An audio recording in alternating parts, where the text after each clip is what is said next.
Let me see. There it is. We're live. Hello, everyone. Welcome to another edition of the No Decaf podcast. We are joined today, and I'm going to get his name right. It's Yakup You can do it. Ozkardes-Cheung, Yeah. right? There it Yes, is. There okay. it is. Good Let's job. go. So, Yakup, where are you from? Where are you located at? So I am living together with my wife and my son in Hamburg, in Germany. Wow. All right. So across the pond a little bit. All right. So I know we connected a little bit online, and I really wanted to bring you on because this is something that I struggled with as far as getting getting traction as far as my tech company goes, right? And the other piece of it that I was missing was the content piece of it. And that's exactly what you do, right? You do the whole content and strategy behind that. I'm not a creative guy. Like, Really? yeah, I'm not a creative guy. Like, I don't know what to tell you. Like, I use memes. That's how I express myself, right?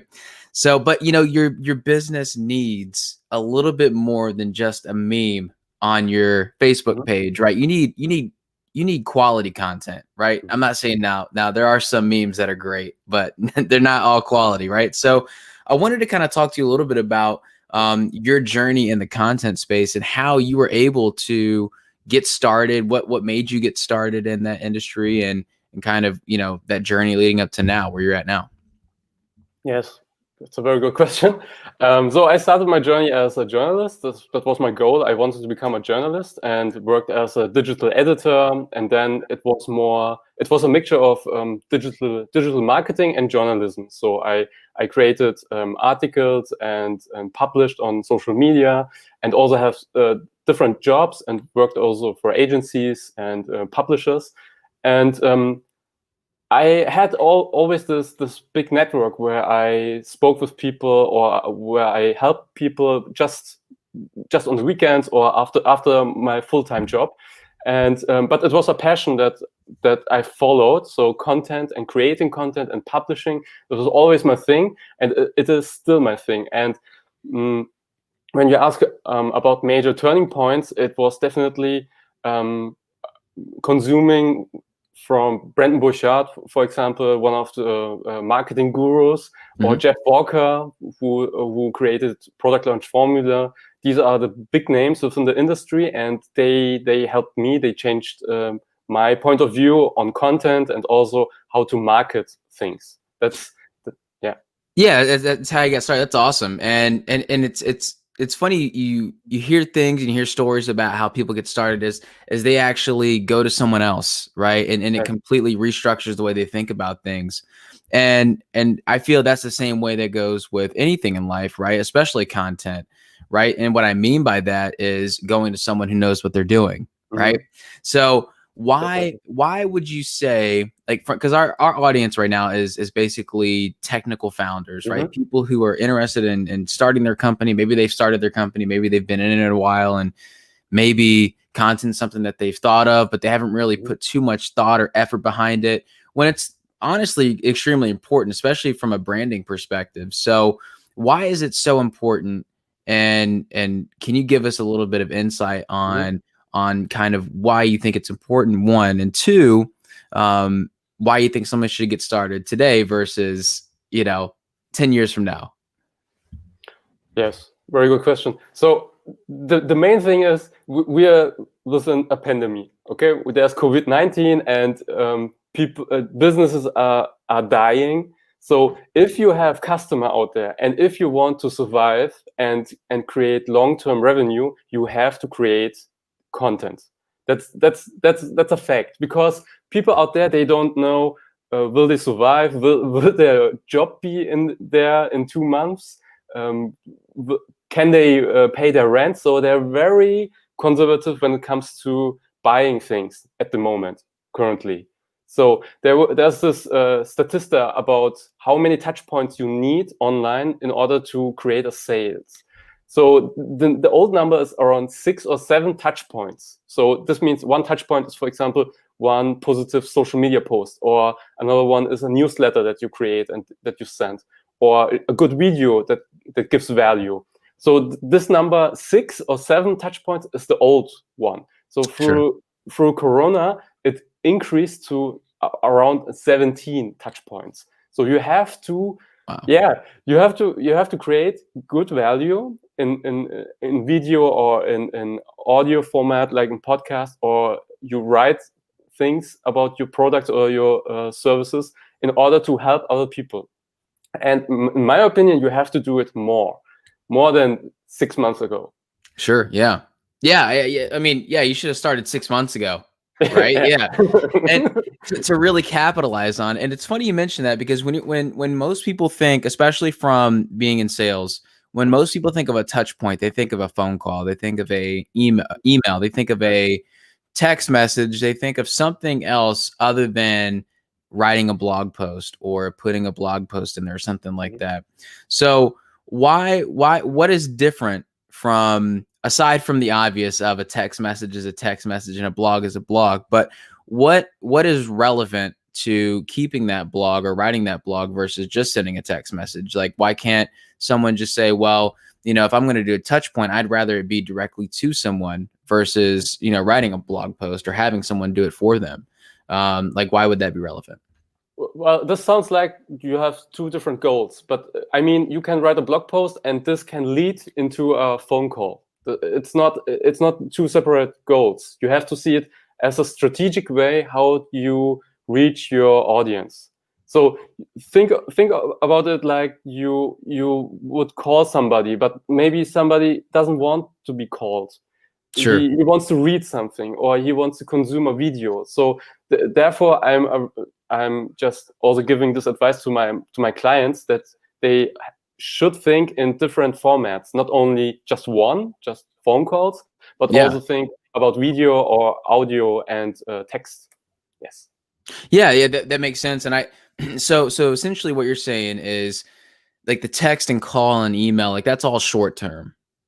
And the content that you create on the blog post or the article, that's more long term. That's more building brand versus building, that short term, increase in revenue, which you need both, right? And I think that's the point is you need to do more than just, the basics, because there's going to be companies out there that are going to be doing more than just the basics, and they're going to be taking over.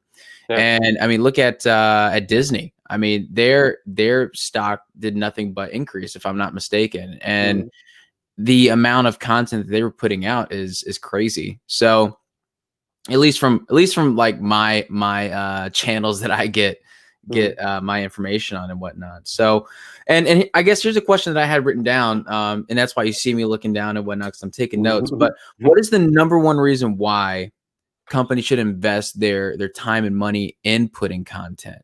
I mean, I know we kind of touched on it a little bit, but I feel this is a bigger topic than just a little bit of what we touched on. So if a company wants to create digital revenue, so it doesn't matter if you create physical products or not, or just have a consulting business. Sure. You can monetize, in my case, everything you want. So it's important that you create content and think about a business model.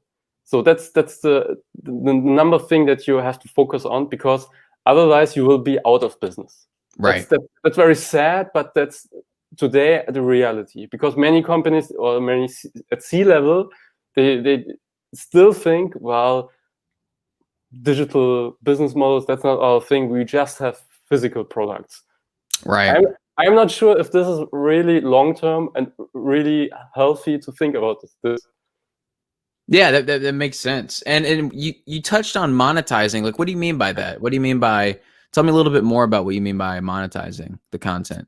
Yeah, so there are different business models how you can earn money online. So there's, for example, the freemium model. Oh, okay. That's a combination free and premium. This is basically from the software companies. Right. So you have a free version of something that you offer in order to get the attention of your customer. So, for example, Skype. There's the free version where you use Skype, and there's also Skype Business. So you have, in the software industry, this is very common. So many use this. You have a baseline where you offer your service for free, and then if you want more, more minutes per call or something, or you want to record the call, then you need Skype Business where you pay something. Sure. But you can think about this also about your own business. Doesn't matter what kind of business you are. You can offer something. This can be a free consultation, 30-minute call where you give just advice or strategic lessons, or a free webinar, and at the end you're selling some products or something, a coaching session or something like this. So this is one business model that you can create. Yeah, that's a great idea. Yeah, Yeah. the whole coaching session, strategy session, I like that. Yeah. And so what you're talking about isn't necessarily just a blog post then. What you're talking about is kind of a broader spectrum. You're talking about everything under the sun. So so what would be your, I guess, advice for someone who's never done it before?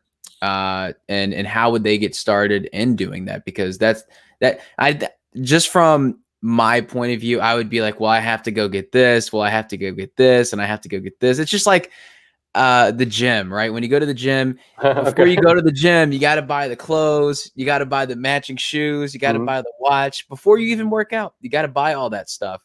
And just because that's just like a thing that people use to keep them from going, right? So what would you give someone who's kind of like got that procrastination mindset of, oh, I have to get a new mic, oh, I have to get a new computer, and so on? Like, what were your thoughts beyond that? So it's the same with the gym. So I would say just don't overthink it. Just go to the gym, and it's the same with content. Just create it. Just try it. Many of my clients say, "Well, video is not my thing," and I ask, "Did you ever made a video in the past?" No. Okay, maybe you try it. That's it basically, and this is one thing. Just to try and to test. That's very important. The other thing that I also love to do is just start with the end in mind. So Stephen Covey, start with the end in mind and create an offer. So create a one-pager where you have a specific offer. Sure. You're talking about a landing page, right? Yeah, basically landing page where you can also accept money. That's also very important. Yeah. If you want to create, that's also a no-brainer. But oftentimes, many companies don't think about this. Can you accept money online? Well, yeah, why not? Why not? Yeah. Yeah, maybe it would be a good idea. Yes. So I create an offer and also accept money, and then just test it if this is working. So these two things: just start creating content and use it. And start create an offer for a coaching session where you teach for 60 minutes, for example. Yeah, I like that. And maybe you could put your offer around that free offer, kind of like what you mentioned Skype does it. So for example, if you have the consulting business and you say, hey, I'm going to provide 30 minutes of consulting on like a general topic, but if you want to get consulting on this topic, then it's going to be $20 more or $30 more, and have an upsell, have a downsell about all that stuff. But it should be a match. So if you are coaching about a topic and then giving products about another whole thing, it doesn't make sense. Okay, it has to be a match. That's important. Yeah, they have to coincide with one another. Yeah. So for example, if you're going to be doing content, if your landing page is going to be about I don't know, yoga, it doesn't make sense to do it about flying airplanes. It's completely different.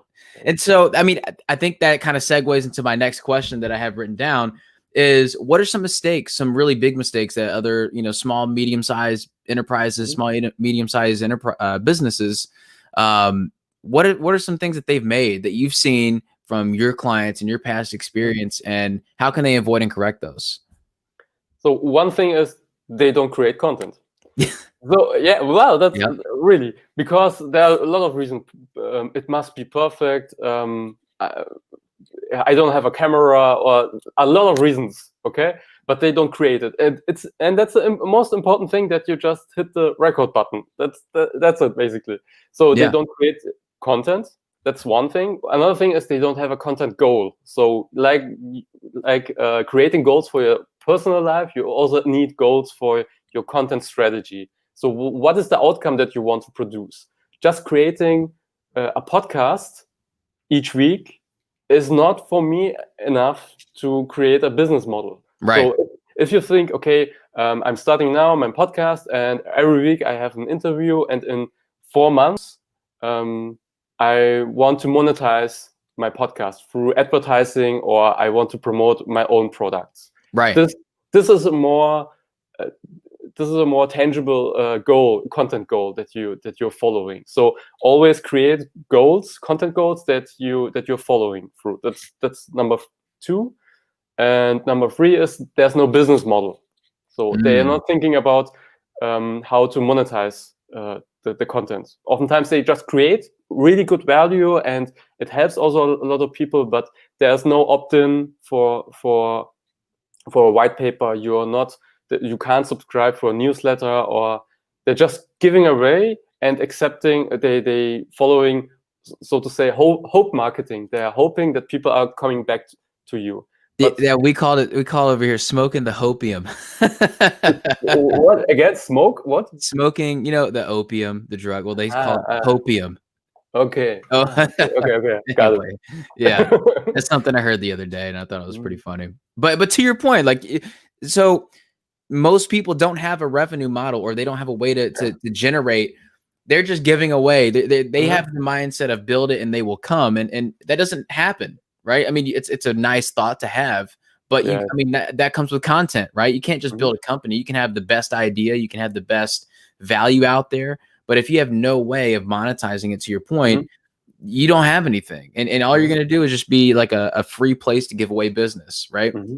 So, and I know you said that there's different ways of monetizing that, but I think having a way to take payment online, there's a little bit more to it than that. And monetization doesn't necessarily mean taking money online at that particular moment with that person on that page. It could be a newsletter, and you could start monetizing it that way. So I think the final point that I want to ask you about is, what are some different ways, just off the top of your head, that you think someone could monetize it, and give, like, I guess, examples on that? So one great way is a subscription model. So if you're a thought leader, like I'm following a lot Brandon Burchard, and he, for example, he has this what's it called, high performance monthly live session or something. So like a group. Yeah, like a group, but you have you pay a monthly fee, like you're going to the gym, or it's also called it's a little bit also like Netflix. So you're paying something, and you can consume as much as you want, and you have one session each month where he's teaching 90 minutes or 60 minutes. I'm not sure. I think 60 minutes. Sure. And he's giving value, and also answering questions, and giving away also presents to his live sessions and things like that. Coaching sessions like that, yeah. Yeah, and very interactive, and people, they also get the recording. But if you attend live, you can get more things. So this is one way how thought leaders, I think, in not so very soon, I think, will also create extra revenue. So in order to, if you are somebody at C-level, or you're working at marketing department, you can create this for your own company, because this has something to do with personal branding. So you're positioning yourself as somebody who's working in this company, but you're creating extra revenue for the company. That's also possible. Sure. So what I got out of this, as far as, like, I picked up 3 different ways that people can do it. I got the subscription group, right? Or maybe a subscription email, right? Maybe that could be like a newsletter. Or maybe you could use that email that you collect to then start selling your subscription group, right? And the subscription group could be on Facebook. It could be anywhere, really. It doesn't necessarily have to be on one particular place. And I would recommend you having more than one place on it. And maybe you would recommend the same thing too, just because in the event that Facebook gets shut down for some reason, I think there was something a while back. It was like Facebook shut down, LinkedIn or Instagram shut down, and WhatsApp shut down, and everyone was like, "What am I going to do? It's the end of the world, right?" And I feel, Yeah, well, Go to right. TikTok. And that's Maybe where what were you saying? TikTok about the Donald Trump thing, and he's Right. also not Yeah. very sure. There's different ways to do it, and you should be spread out across Mhm. multiple platforms, right? That's right. And I think the blog post is a double-edged sword because it counts as content, it counts as a touch, but it also helps you from an SEO, Yes. and helping you rank for those keywords. So we got email, we got subscription group, and kind of one that's more long term is that branding, Mhm. which is so huge. And when most people think of, well, what's branding, right? And it's a very like fluid concept because it's like ever changing. But this is the way I look at it. There's a lot of companies out there that make shoes, but there's a reason why people choose, Nike or Adidas, or as some countries call it, Adidas. Mhm. So there's like different brands that people follow, people choose for a reason, right? And what is that reason? And that reason is their brand.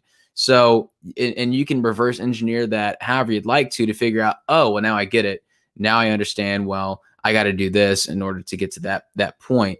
And I think what you offer is so huge. And I recommend everyone going to Yakup's Facebook page, facebook.com/content marketing mastery, and really take a look at what he's got to do. And do you have something? I know you said you wanted to offer something to our audience Yes. that you wanted to do. So go ahead and tell us about it. Yes, I want to offer a content consultation. So I want to help one client to increase their sales for their products, for the digital products, or their services. So I want to give detailed feedback about what to change on the website. So first of all, I got the link of the website and the social media links. I will check everything. I will read everything, and then I will give 90 minutes consultation on what to change in order to increase your sales. That's what I'm going to do basically. So this is a very exclusive offer where I just want to help one client, and I'm also testing this. Yeah, there you go. You're testing things, right? Yeah. For sure. Well, I appreciate you coming on the podcast, and I look forward to having you on in the future. And again, for anyone who's out there who needs content, who has some trouble with it, reach out to him now. You can also reach him at facebook.com/content marketing mastery. Other than that, thank you for joining us on the No Decaf podcast, and I'll see you on the next episode. Thank you for the Yep. invitation. Thank you.